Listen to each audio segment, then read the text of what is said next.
talking about Christian persecution in Nigeria and around the world. And now attention is finally being turned to it, so much so that President Trump really starting to threaten action if the government of Nigeria does not get it together to stop this genocide of Christians that is happening within their country. And again, I want to make sure people understand that this situation, this is not the government committing this genocide. This is a terrorist regime. This is Boko Haram going in there and doing this, but the government has done very little to stop it. This is a majority Christian country in Nigeria. It's not like we're talking about this, but these are threatening sources, and America is saying, you know what, at some point enough is enough, and President Trump made a pretty bold statement this weekend. Jordan is joining me in studio. Will is in studio. So it's going to be a packed show, but I think should we go over what President Trump had to say? That's right. So President Trump relisted Nigeria as a country of particular concern. This is a designation under the United States State Department, and it comes from the Religious Freedom Act, the International Religious Freedom Act of 1998, and it's for countries that have particularly severe violations of religious freedom, meaning systematic, ongoing, and egregious violations of religious freedom. This is torture, this is killing, this is genocide, things of that nature. And Nigeria was listed as that, much in part with the work that the ACLJ did with then Secretary of State Mike Pompeo back in 2020 to get Nigeria on this list. One of the first things that the Anthony Blinken State Department did was remove Nigeria from this list. And we have been fighting both at the UN and in the United States to try and have them re-put on that list. We even tried to work with the Blinken State Department. But just a little over a week ago, Jordan, on October 24th, we sent this letter to the new Secretary of State, Marco Rubio, asking for Nigeria to be redesignated as a country of particular concern. And over the weekend, on Friday evening, President Trump did just that by relisting Nigeria as this country of particular concern. And I think there's such things as divine timing, because those of you who may have heard me last week when I joined the show briefly from Washington, D.C., with Logan just for a few minutes, it was because we were, one, announcing a new partnership with CPAC and the American Center for Law and Justice on ending Christian persecution worldwide, because we are both organizations that have offices all over the world. When you add to that the offices all over the world, they have the meetings all over the world so that we can work, again, to end the persecution and the killing of our brothers and sisters. So we start that with there's going to be a summit. But we have a kickoff event with the ACLJ with a lot of current and former members of the government, and including the Speaker of the House, who we played on Friday, who stopped by that at the Museum of the Bible, that we did this event with CPAC, and the ACLJ hosted the reception on ending this persecution. But that earlier in that day, a smaller group of us met with top White House staff. And I remember Matt Schlapp, he pitched it right to me and said, Jordan, what's the first thing they need to do? And I said, Nigeria's got to be back on the CPC. The staff was concerned about doing it because of the oil and gas. That's all I'll say. And some of the security risks there. And yet the next day and a half later, after the summit, where 3 million people watched, the CPC is signed. God, said Peter. They acted a lie. They pretended to be what they were not. They were hypocrites. And they acted out a lie. The Holy Spirit can be tempted. How is it that you've agreed together to tempt the Spirit of the law? Many times sinners say, well, if God is God, let him strike me dead. There was a fellow years ago down in Tampa, Florida, where I was, and he stood out there with a watch. And he said, all right, he was an atheist. He said, if God is God, I'm going to give him 1 minute and let him strike me dead.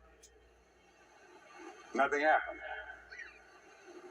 And some old brother on the front row said, you cannot exhaust the patience of God in 1 minute.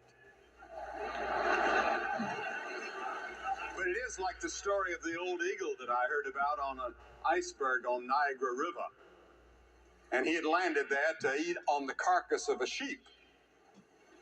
And as he was floating down, he was getting close. At school, I want to start a Bible club. School says no. And ultimately, it makes its way to the Supreme Court, and we win.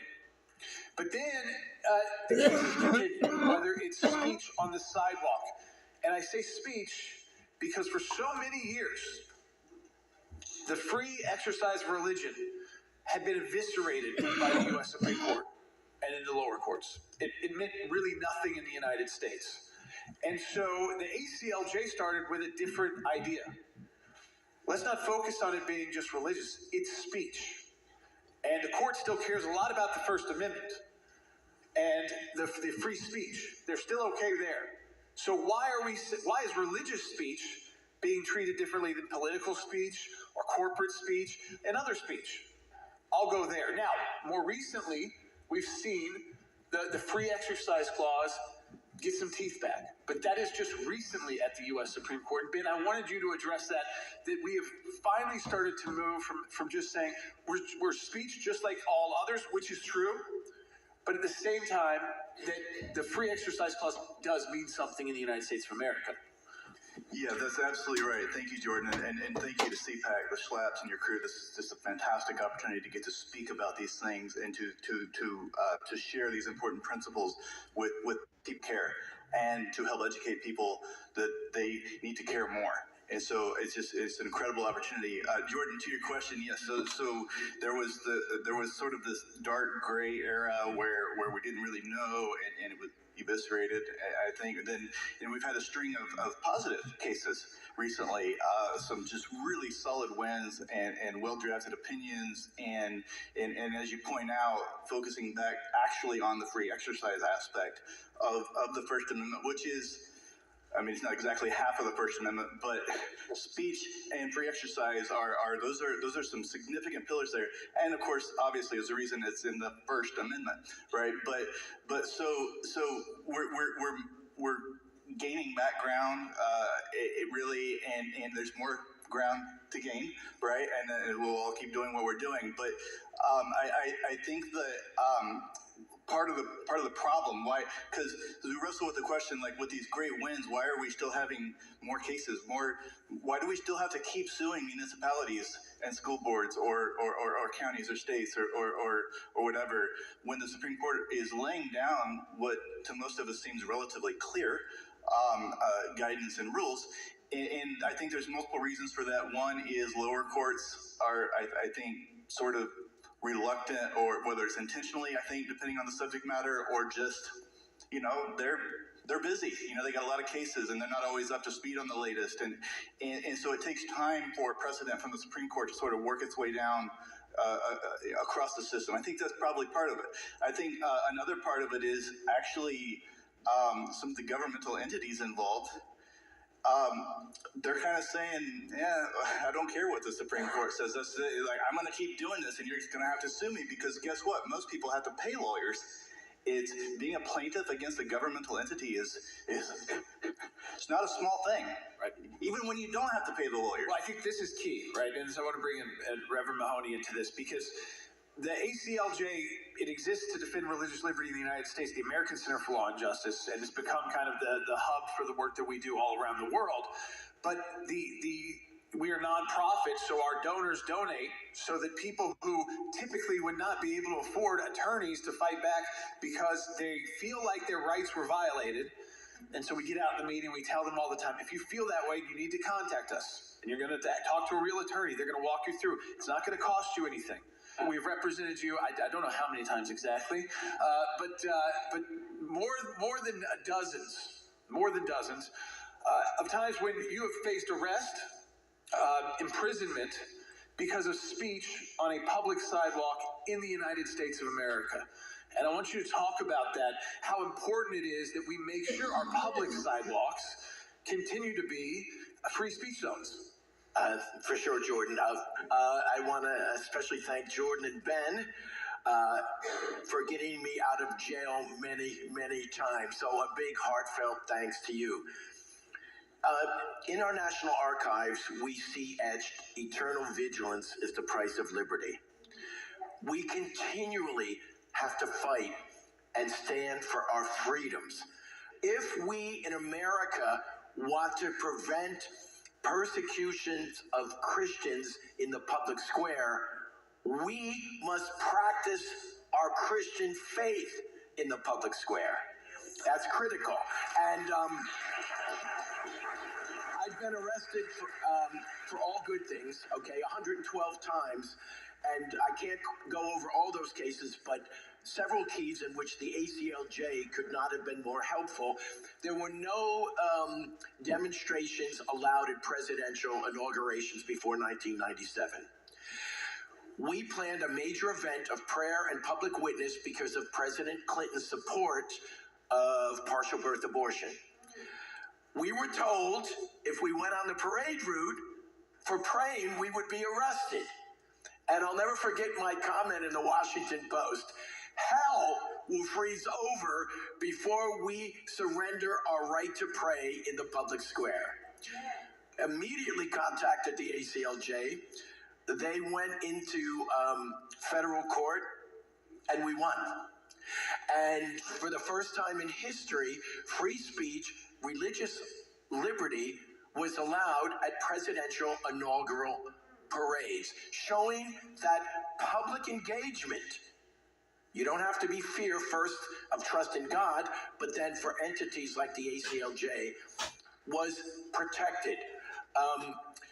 Next, we were praying in front of the human interest section for a young boy named Ilian Gonzalez. The Secret Service told us if we stayed on that sidewalk to pray, we would be arrested. We said, we're going to pray. We went to the ACLJ, and what I think is one of our most historic victories, the federal courts ruled that if people are on a sidewalk, walking their dog, going to Starbucks, if that is open for that, then it has to be open for prayer. It has to be open for free speech. And we won that case, opening up religious freedom in the public square across America. And before I turn it back to you, Jordan, remember, the greatest threat we have to Christian persecution in America is a silent and apathetic and indifferent church.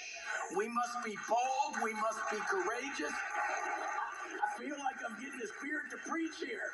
And we must never compromise our values and be a witness. And we are so thankful there are organizations out there to stand with us. I want to make sure you heard from him and you got to hear from him. He put out a statement and he had some audio. Let's go ahead and play President Trump Bite 2, just so you can set this up, and then I'll read to you his official statement. They're killing record numbers of Christians in Nigeria. And they have other countries very bad also. You know that part of the world very bad. They're killing the Christians and killing them in very large numbers. We're not going to allow that to happen. Here's the actual official statement that came out from President Trump on Truth Social. Christianity is facing an existential threat in Nigeria. Thousands of Christians are being killed. Radical Islamists are responsible for this mass slaughter. I'm hereby making Nigeria a country of particular concern. That was in all caps. But that is the least of it. When Christians or any such group is slaughtered like is happening in Nigeria, 3,100 versus 476 worldwide, something must be done. I am asking Congressman Riley Moore, together with Chairman Tom Cole, the House Appropriations Committee, to immediately look into this matter and report back to me. The United States cannot stand by while such atrocities are happening in Nigeria and numerous other countries. We stand ready, willing, and able to save our great Christian population around the world. Donald J. Trump, President of the United States of America. That is the official statement that again came out on Truth Social. I know there was a follow-up as well, but understand how strong these words are. These words are essentially saying, you better watch out. If we don't get this together, America is taking notice, and not only going to take notice, but is going to take action, and that could be more than just some sanctions. Well, and that's exactly where that second statement comes in. I know, Jordan, you want to read that as well, but I wanted to point out before we even get to the second one that it started to get some attention from places you wouldn't expect when President Trump put this out.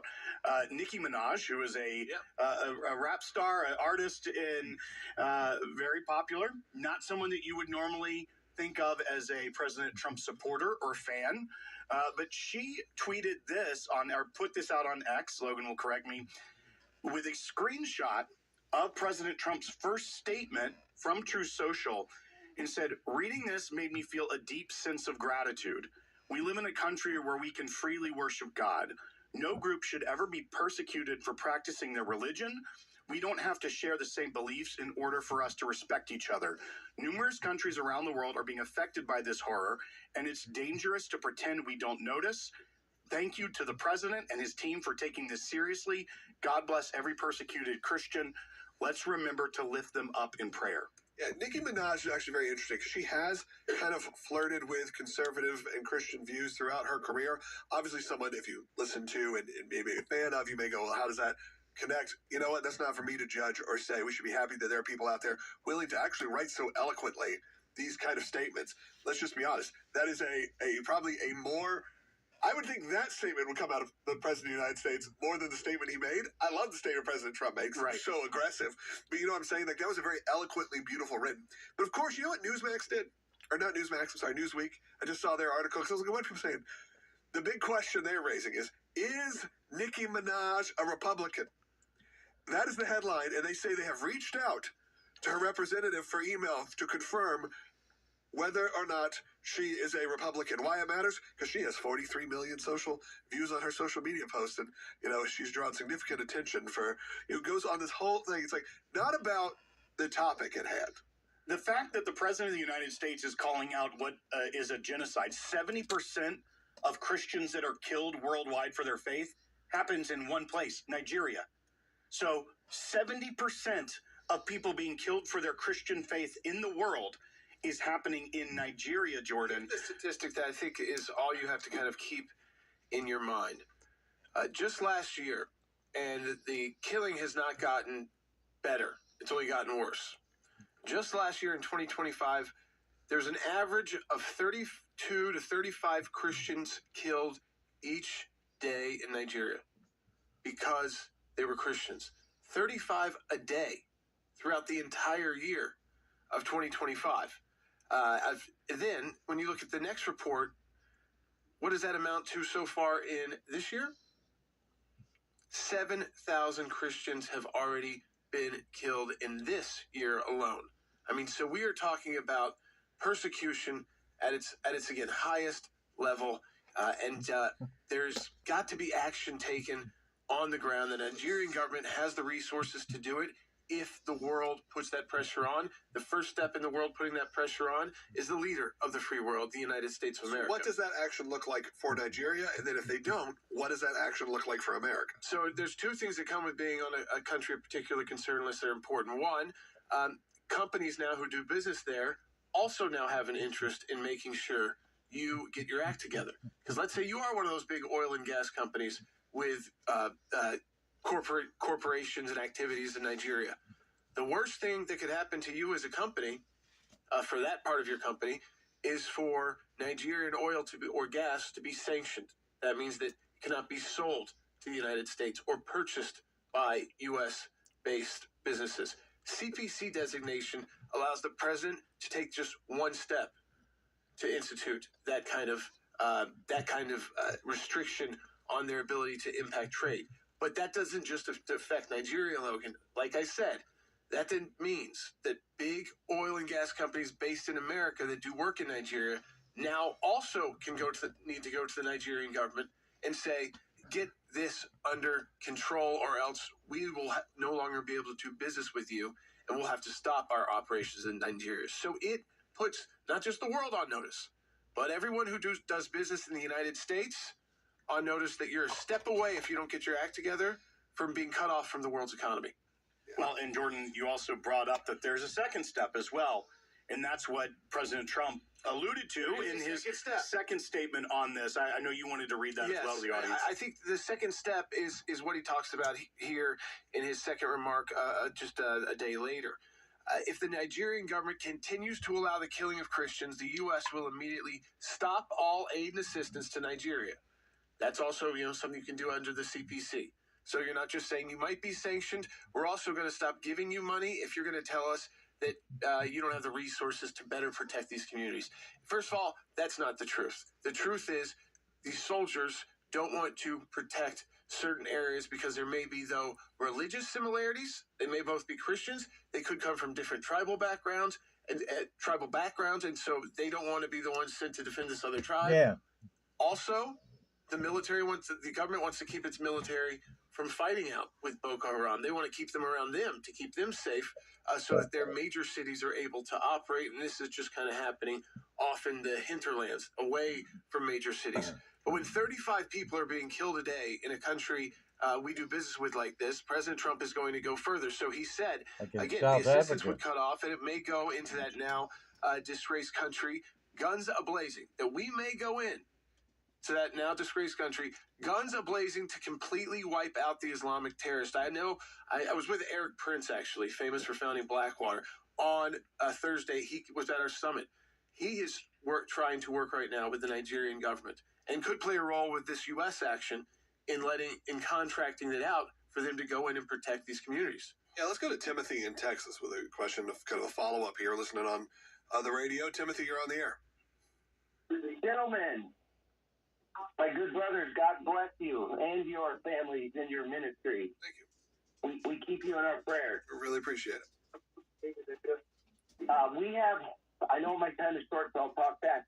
We have families from the Sudan, from Nigeria, and the Congo in our family, in our church family. And the lady from Nigeria was in tears yesterday begging the church to pray for what's going on over there. So what can we do besides supporting you, which we do in prayer and financially? What can we do? Can we call the office of the president and say, yes, go in there, do whatever it takes? Yeah, Timothy, I mean, those first two things are great. We thank you for the prayers, and obviously pray for everyone in Nigeria and pray for guidance to the president and for their own leadership to take action. We know that that is a big concern right now. They are kind of downplaying it, the government in Nigeria.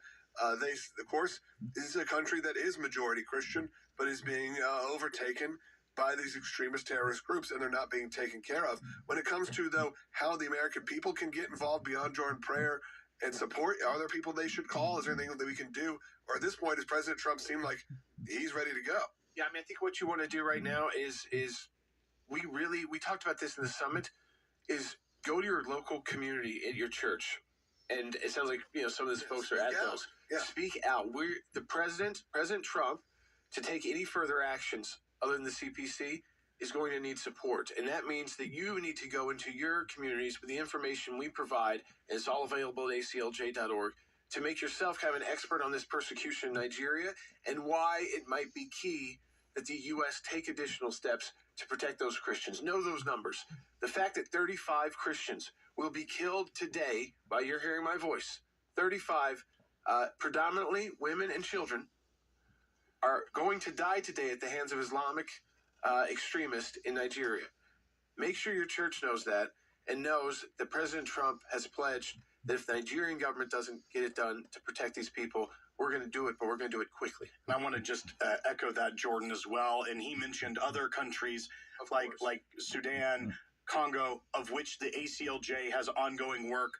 I mean, you have been to South Sudan. You are very familiar with the conflict that has been going on between Sudan and South Sudan as well.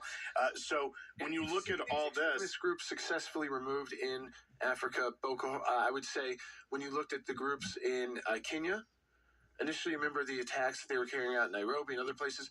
They were taken out. Those kind of ISIS-backed groups during the Arab Spring. It doesn't mean they can't prop up again. But what that means is that there is a history of these groups not being quite as supported and as large as some of the groups are in the Middle East. So that if you go in with full force, and I'm not talking about putting U.S. troops on the ground here, but drones and other ways, you can take out these groups and make areas that right now are worse than war zones because they're genocidal zones into a safe place to live again. And I was going to say that in addition to supporting the ACLJ, call your member of Congress, because if he does take military action, that the Democrats are going to be very upset about it and raise that as an issue. So make sure you call your member of Congress as well and say you support it. As always, let me thank everybody at TBN for providing this time to us at no cost so we can update you on the most important issues of the day. From all of us at the ACLJ, thanks, TBN.